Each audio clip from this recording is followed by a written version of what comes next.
Assalamualaikum warahmatullahi wabarakatuh. Pada pertemuan kali ini, materi 14-15 kita membahas tentang analisis butir tes, yang sebenarnya kelanjutan dari validitas dan reliabilitas. Mengapa guru perlu melakukan analisis butir tes? Hal ini dilakukan untuk mengetahui apakah instrumen tes yang kita gunakan itu kategorinya baik. Seperti yang saya katakan, belum tentu siswa itu tidak pintar, tapi bisa jadi instrumen tes yang kita gunakanlah yang tidak baik, sehingga tidak mampu mengukur kemampuan siswa. Menurut Thorndike dan Hagen, analisis terhadap butir tes yang telah dijawab oleh siswa mempunyai dua tujuan. Satu, jawaban-jawaban soal tersebut merupakan informasi diagnostik untuk meneliti pelajaran dari kelas itu.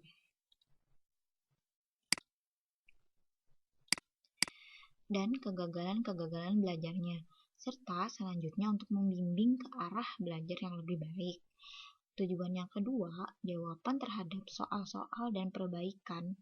Review soal yang didasarkan atas jawaban-jawaban tersebut merupakan dasar bagi penyiapan tes yang lebih baik. Analisis butir tes juga bertujuan untuk mengidentifikasi butir-butir manakah yang termasuk kategori baik, kurang baik, dan jelek. Tentu saja kita mengambil yang baik ya. Analisis butir tes itu terbagi dua, ada untuk tes acuan norma, ada tes acuan patokan, tergantung yang mana yang digunakan oleh guru. Apa sih tujuan penilaian acuan norma? Ini biasanya digunakan guru untuk mengetahui posisi siswa di dalam kelompoknya. Jadi acuannya adalah kemampuan kelompok itu sendiri. Misalnya ya, antara sama-sama kelas 10, tapi ada 3 kelas, 10A, 10B, 10C. Nah, kita mau tahu kemampuan anak ini berdasarkan kelasnya, kemampuan di kelasnya. Di kelas A biasanya beda kemampuannya dengan kelas B, beda dengan kelas C. Jadi si A ini di kelas A itu bagaimana terhadap teman-temannya. Itu yang disebut tes acuan norma, berdasarkan kemampuan teman-temannya di kelompok itu juga. Di sini kita pakai permisalan ya. Untuk analisis butir tes ini, di sini digunakan pilihan ganda, tapi nanti disesuaikan saja. Untuk soal esai tinggal diganti skornya skor soal esai. Untuk tes pilihan ganda, selain validitas dan reliabilitas, kita bisa menentukan tingkat kesukaran, daya pembeda, korelasi poin biserial, dan efektivitas option pilihan jawaban. Di sini kita pakai permisalan ya. Untuk menganalisis ada ini pilihan ganda, kemudian hasil dari tes itu diperiksa. Kalau benar diberi 1, kalau salah 0, begitu ya kalau pilihan ganda. Kemudian kita buat skor itu diurut dari siswa yang nilainya tertinggi sampai terendah. Lalu dari sana kita pilih kelompok atas. 27% dari yang mendapat skor tertinggi itu disebut kelompok atas. 27% yang skor terendah itu disebut kelompok bawah. Jadi kalau ada 30 orang di contoh ini, misalnya 30 orang siswa yang kita uji cobakan tes tadi ya, yang dites, maka 8 orang kelompok atas, 27%-nya ya dari nilai tertinggi, dan 8 orang kelompok bawah. Kemudian tinggal kita hitung reliabilitas, validitas, indeks kesukaran, daya pembeda gitu. Yang pertama, tingkat kesukaran. Tingkat kesukaran ini untuk mengetahui soal yang kita buat itu dari ini. Untuk butir soal misalnya ada 12 pilihan ganda, apakah semuanya sulit? Jangan semuanya sulit karena pasti akan menyebabkan frustasi. Tapi kalau misalnya banyak yang mudah, maka tidak akan mengetahui siswa itu pintar atau tidak. Sebab kan nanti nih katanya tidak akan memberikan gambaran sebenarnya tentang penguasaan siswa karena soalnya yang mudah gitu, jadi tidak ketahuan kemampuan mereka. Yang bagus itu ini proporsinya mudah, sedang, sukar itu 1, 2, 1, 3, 5, 2 atau 2, 5, 3. Nah, jadi yang mudah sedikit, yang sedang itu banyak, yang sulit juga sedikit. Jadi silahkan pakai proporsi ini. Rumusnya adalah ini. P sama dengan PH tambah PL bagi 2. PH proporsi siswa kelas atas yang benar menjawab butir tes. PL adalah high itu high, L itu low. Proporsi siswa kelas bawah yang benar menjawab tes, butir tes ya. Ini kriterianya. Kalau P-nya nanti kurang dari sama dengan 0,25 sukar. Ini kategorinya sedang sekian, mudah sekian. Sekarang kita lihat contoh soal. Tadi contoh soalnya apa? Ada 30 siswa ya. 30 siswa kita ranking sudah. Jadi ranking pertama Freddy, ranking 2 Rosmi, 8 ranking teratas itu namanya kelompok atas. Ada berapa soal? 12 soal pilihan ganda. Jadi ini nomor soal 1 Freddy 1, berarti Freddy benar begitu ya. Dibuat skor total. Skor total untuk Freddy 11, untuk Rosmi 10 dan selanjutnya. Kemudian jumlah benar. Ini butir nomor 1. Yang benar untuk kelompok atas ada 7 orang. Berarti proporsinya 0,88. Datangnya dari mana 7? Berapa orang yang benar? Dibagi adalah 8. Proporsi siswa berarti berapa orang yang benar nih? 7 ya kan? Karena yang benar diberi 1. Dibagi dengan jumlah siswa 8.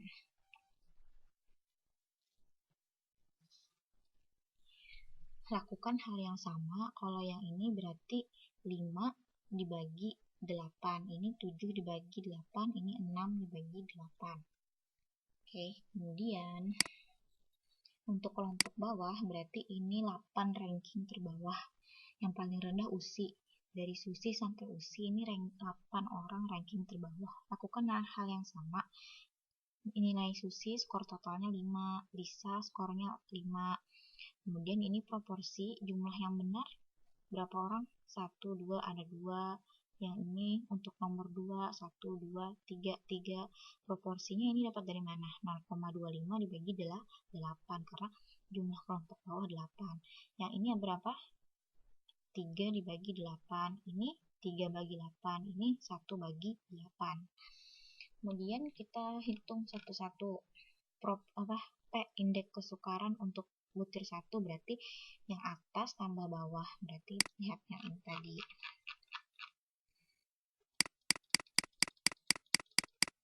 Yang ini 0,88 ditambah yang ini 0,25 dibagi 2. Hasilnya 0,56. 0,56 ini di sini kan di indeks di sini kan berarti sedang. Nah, lakukan hal yang sama untuk setiap butir sampai 12 butir. Untuk soal nomor 2, 0,63 dapat dari mana? Dapat di sini, lihat di sini. Ini 0,63 ditambah 0,38 bagi 2. Nah, di sini kan. Nah, kalau 0,5 masuknya sedang. Ini banyak yang sedang kebetulan karena ini hanya contoh-contohan. Lakukan yang hal sama untuk 12 soal tadi. Kemudian yang berikutnya kita bisa menentukan daya pembeda. Daya pembeda mudah saja. Apa ya maksudnya? Untuk membedakan seberapa jauh kemampuan butir tes mampu membedakan kelompok siswa yang pandai dengan kelompok siswa yang lemah. Tentu saja butir tes yang baik harus bisa membedakan ini siswa pintar, ini siswa tidak pintar. Rumusnya PH kurang PL, jadi proporsinya. Proporsi siswa kelas atas dikurang proporsi siswa kelas bawah. Sekarang ini kriterianya. Ya, ikuti saja yang di buku Latumanan ini. Sekarang kita lihat butir 1, karena tadi masih dengan tabel yang sebelumnya ya, tabel 6.2. Butir 1 berapa pH-nya? 0,88 yang ini ya, yang di tabel tadi ya, 0,88 kita kurang dengan 0,25. Ini kan yang di sini. Nah, jadi kalau yang di sini ditambah bagi 2, kalau yang ini dikurangkan proporsinya. Jadi hanya 0,88 dikurang 0,25 yang sini. Yang ini 0,63 kurang 0,38. Nah, lihat yang butir 1 0,63, berarti lebih besar dari ini, berarti daya pembeda sangat baik. Artinya apa? Butir soal nomor 1 itu mampu membedakan ini siswa yang pintar, ini siswa yang tidak pintar. Gitu ya. Ini rata-rata sangat baik. Jadi gampang aja PH kurang PL. Nah, yang agak susah adalah korelasi poin biserial. Tapi dulu sih untuk penelitian tidak sampai korelasi poin biserial. Tergantung pembimbingnya mau detail atau tidak. Biasanya ini apabila peneliti ingin tahu seberapa jauh hubungan antara jawaban suatu butir tes yang diskor secara dikotomis dengan skor total. Dikotomis tuh diberi skor 0 atau 1, jadi ini tepatnya untuk pilihan ganda. Rumusnya lebih rumit, bisa kalian lihat di sini. Nah, RPBLS, koefisien korelasi poin biserial, XP bar kurang XT, ini XT ya, XT bar per ST akar P per Q. XP bar adalah rata skor subjek yang menjawab benar butir tes, XT bar rata skor total, ST simpangan baku. Jadi kita harus menghitung lagi simpangan baku, P proporsi siswa yang benar, Q proporsi siswa yang salah. Di sini dia minta datanya bukan yang tadi di tabel, tapi tabel 3.6. Tabel 3.6 itu yang dahulu. Nah, yang ini bahan pertemuan 9-11. Jadi kamu buka lagi yang terdahulu. Nah, aduh, salah. Ini ya. Yang ini. Jadi kita lihat di sini jumlah siswanya ada 10. Soalnya ada 12. Yang dahulu kalian ulangi lagi video penjelasannya. Untuk siswa nomor 1 skornya 11. Jadi kalau ini pilihan ganda, kalau benar 1, kalau salah 0. Bukan siswa ya, siswa yang kedua skornya 10. Jadi nanti yang di bawah sini juga ditotal, sini ditotal gitu ya. Ini juga ditotal. Kita lihat. Nah, untuk XP tadi ya, dijumlahkan skor apa tadi? Penjelasannya.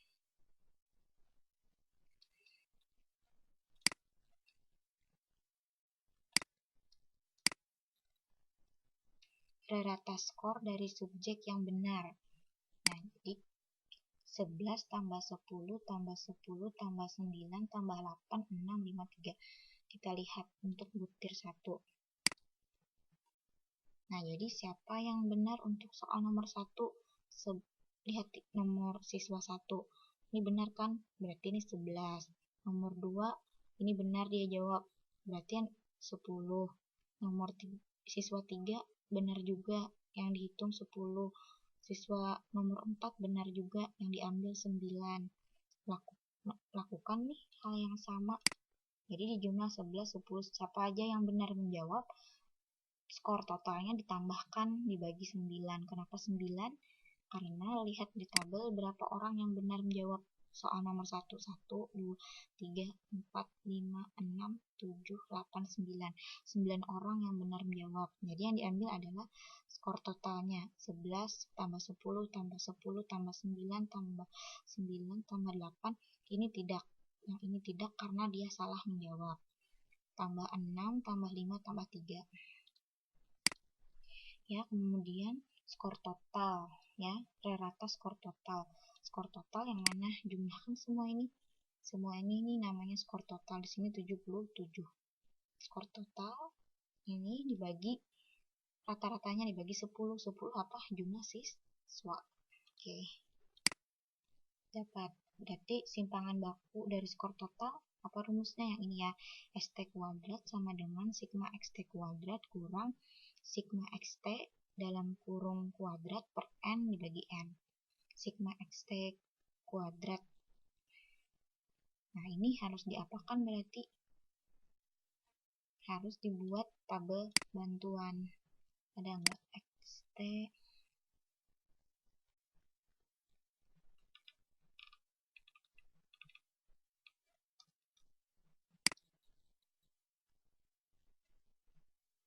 ini. Nah, ini ada 6,01.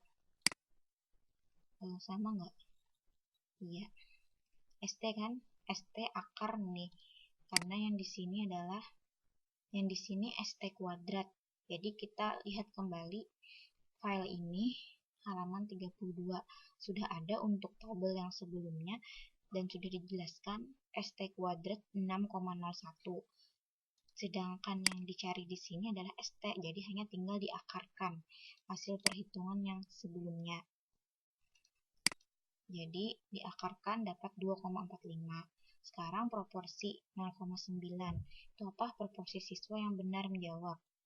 Proporsi siswa yang benar menjawab, kita lihat kembali di tabel.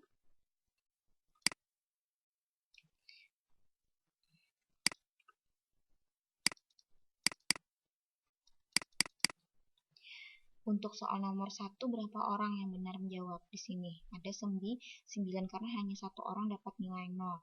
Berarti proporsi yang benar untuk soal nomor 1, 9 dibagi 10. 9 dibagi 10. Kalau soal nomor 2 berapa? 1, 2, 3, 4, 5, 6, 7. Berarti 7 dibagi 10. Ya, gitu ya. Sekarang jadi dapat gitu ya, 9 dibagi 10. 0,1 adalah proporsi siswa yang salah. Lihat tadi, soal nomor 1 berapa orang yang salah? Hanya siswa ke-7.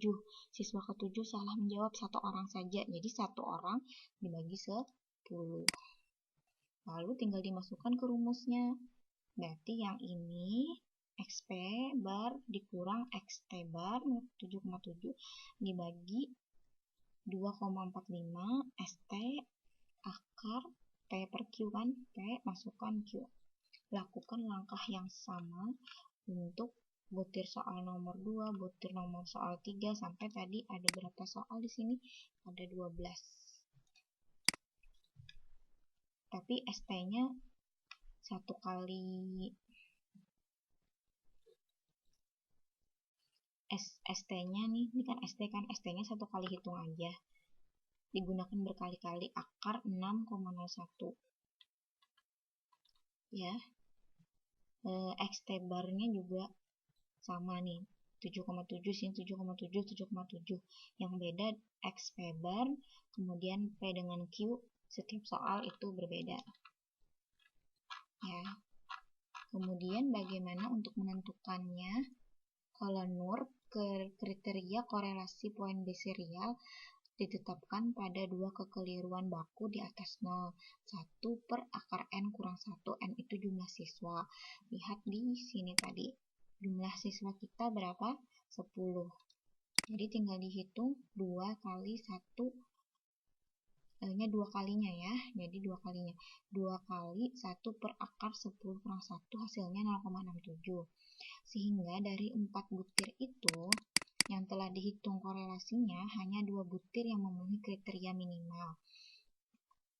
Butir nomor 1 tidak ya, paling tidak 0,67 gitu kan. Ini butir nomor 2 memenuhi karena ini 0,8 lebih tinggi daripada kriteria ini. Sekarang soal nomor 3, 0,7 juga lebih tinggi dari 0,67. Berarti butir nomor 3 itu bagus. Kemudian untuk butir nomor 4 0,5 tidak bagus karena di bawah dari kriteria. Jadi seperti itu ya untuk mengetahui apa tadi? Korelasi poin biserial. Tapi ini jarang juga dipakai dalam penelitian. Yang berikutnya adalah efektivitas option. Ini hanya berlaku untuk pilihan ganda. Option itu misalnya kan A, B, C, D. Nah, yang benar misalnya kunci jawabannya C. Kita ingin tahu apakah option A, B, dan D ya, selain yang C tadi kunci jawaban, apakah itu berfungsi efektif untuk mengecoh siswa. Ya, supaya siswa itu bingung. Jadi pilihan ganda itu ABCD-nya itu dibuat tidak sembarangan supaya siswa itu mikir juga, jangan terlalu mudah gitu. Jadi AB dan C-nya, AB dan D-nya itu pengecoh. Jangan sampai siswa itu hanya menerka-nerka. Nah, jadi kita mau tahu kunci itu efektif atau tidak mengecoh untuk siswa. Syaratnya option kunci, jadi yang kunci jawaban tadi C kan yang benar. Option kunci itu efektif kalau satu kriterianya jumlah pemilih kelompok atas harus lebih banyak daripada jumlah pemilih kelompok bawah. Kelompok atas tadi apa? Yang pintar-pintar ya. Kelompok bawah itu yang tadi nilainya rendah-rendah. Jumlah pemilih kelompok atas dan kelompok bawah lebih dari 25% dan tidak lebih dari 75%. Kalau pengecoh itu efektif kalau satu, jumlah pemilih kelompok atas harus lebih sedikit dari kelompok bawah. Jumlah pemilih paling sedikit 5% dari kelompok atas dan kelompok bawah. 3. Jika testi itu orang yang dites, yaitu siswa, tidak memilih salah satu option pada butir tes tersebut. Omit. Jadi kalau omit itu artinya tidak memilih.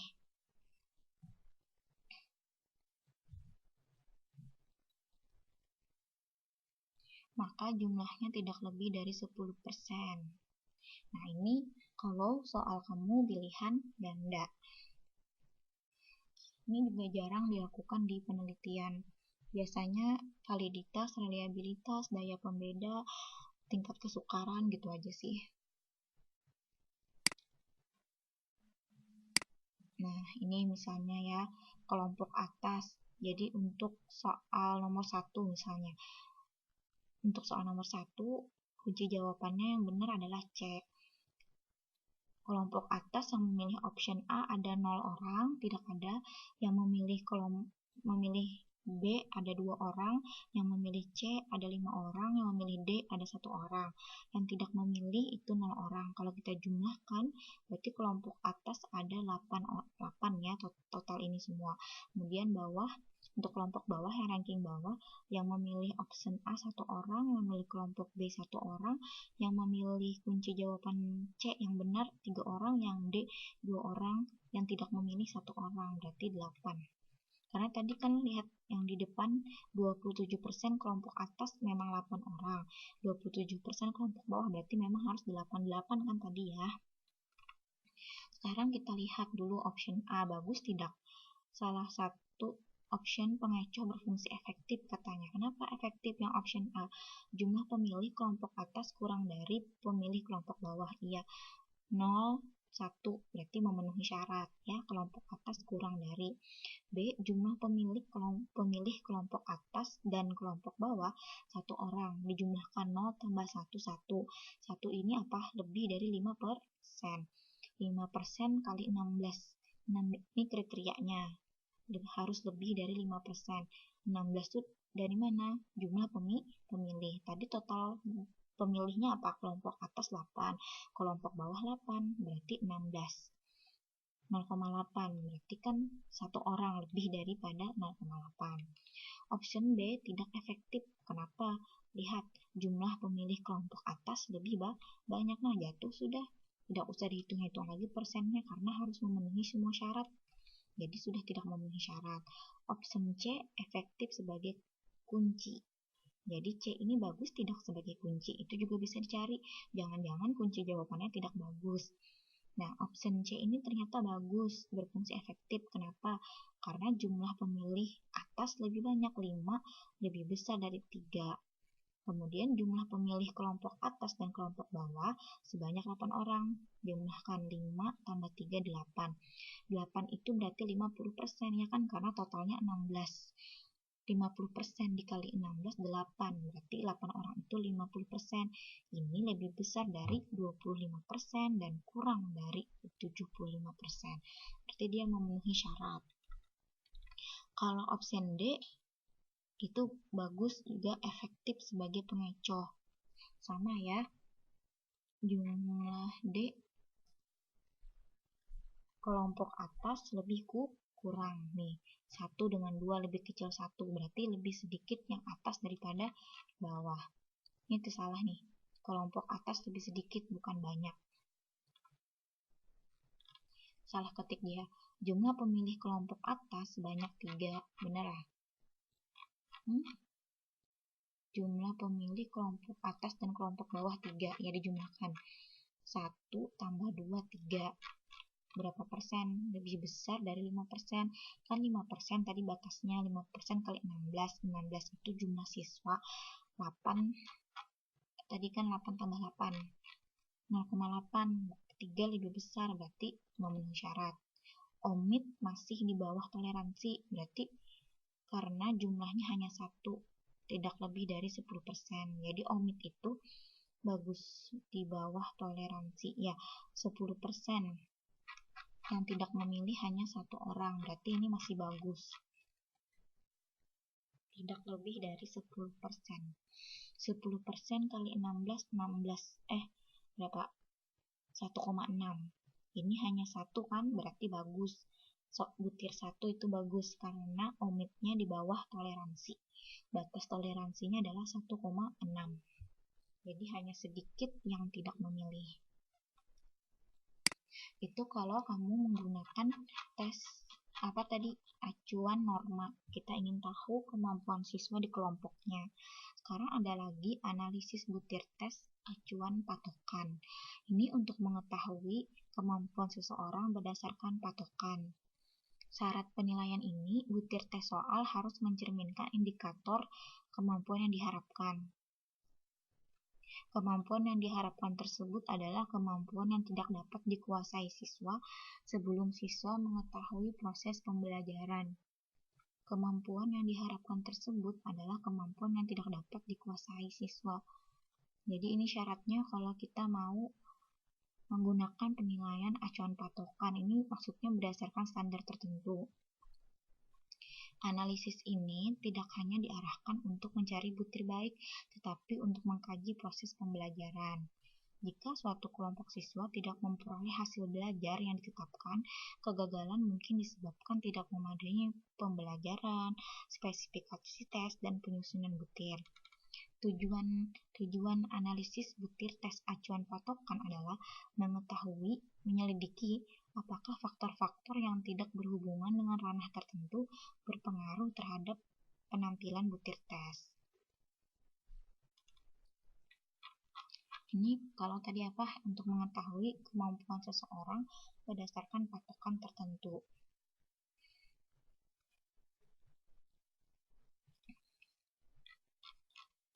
Yang pertama, ini biasanya juga dicari di penelitian.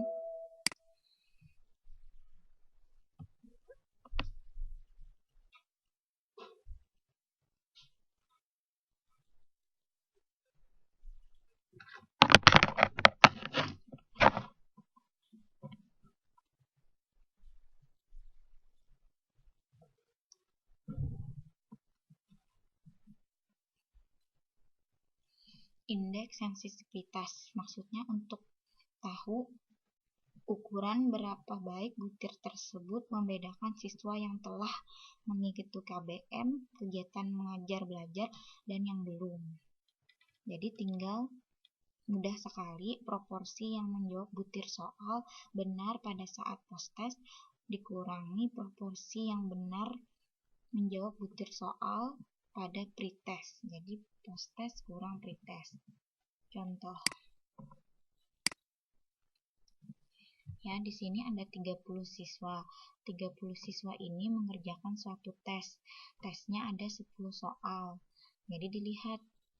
Nah, ini butir tesnya ada 10 soal. Banyak subjek yang benar, maksudnya siswa yang benar menjawab untuk pretest. Yang menjawab nomor 1 benar ada 12 orang.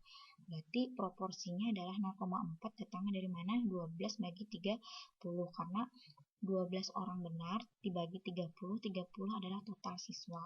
Yang ini pada saat post-test 26 siswa benar menjawab. Berarti proporsinya ini dapat dari mana? 26 bagi 30. Jadi D-nya tinggal dikurangkan 0,867 dikurang ini, dapatnya sekian. Ini dapatnya 1 kurang 0,133. 0,1 dapatnya 0,7 dikurang 0,6. Sekarang tinggal kita kriterianya bagus atau tidak butir itu. Indeks sensitivitas butir yang efektif berada di antara 0 sampai 1. 0 sampai 1 berarti nomor 1 bagus, nomor 2 bagus, 3 bagus, ini bagus, semuanya bagus. Semakin besar indeks sensitivitas menunjukkan semakin besar keberhasilan pembelajaran. Jadi kalau indeks sensitivitasnya makin bagus, maka pembelajaran yang dilakukan guru itu semakin berhasil atau sukses. Gitu. Ini bagus-bagus semua karena antara 0 sampai 1 yang paling bagus soal nomor 2. Begitu. Lalu di sini ada lagi indeks persesuaian, tapi untuk indeks persesuaian ini agak rumit, jadi tidak usah dibahas karena ini mengkaji kemiripan jawaban dari satu kelompok siswa terhadap setiap kemungkinan pasangan butir yang dibuat dengan spesifikasi sama. Biasanya ini digunakan kalau tesnya yang dikembangkan dipilih secara acak dari butir-butir yang sementara diuji cobakan. Biasanya kita menguji cobakan semua. Lagi pula ini rumit ya. Ada ini begini-begini. Nanti tambah rumit, jadi tidak usah dulu. Ini sampai ini apa? Taraf kesukarannya pakai chi-square. Uji chi-square, jadi tidak usah. Jadi itu dulu ya. Tadi yang penting-pentingnya kita ulang sedikit. Indeks kesukaran ya, indeks kesukaran itu penting. Kemudian daya pembeda itu penting. Kalau mau korelasi PUN serial boleh, kalau tidak juga tidak masalah. Kemudian kalau dia soal kamu pilihan ganda, sebaiknya cari efektivitas, sebaiknya, hanya saran. Kemudian indeks sensitivitas butir itu yang biasanya dipakai. Ya, ini saja. Terima kasih. Assalamualaikum warahmatullahi wabarakatuh.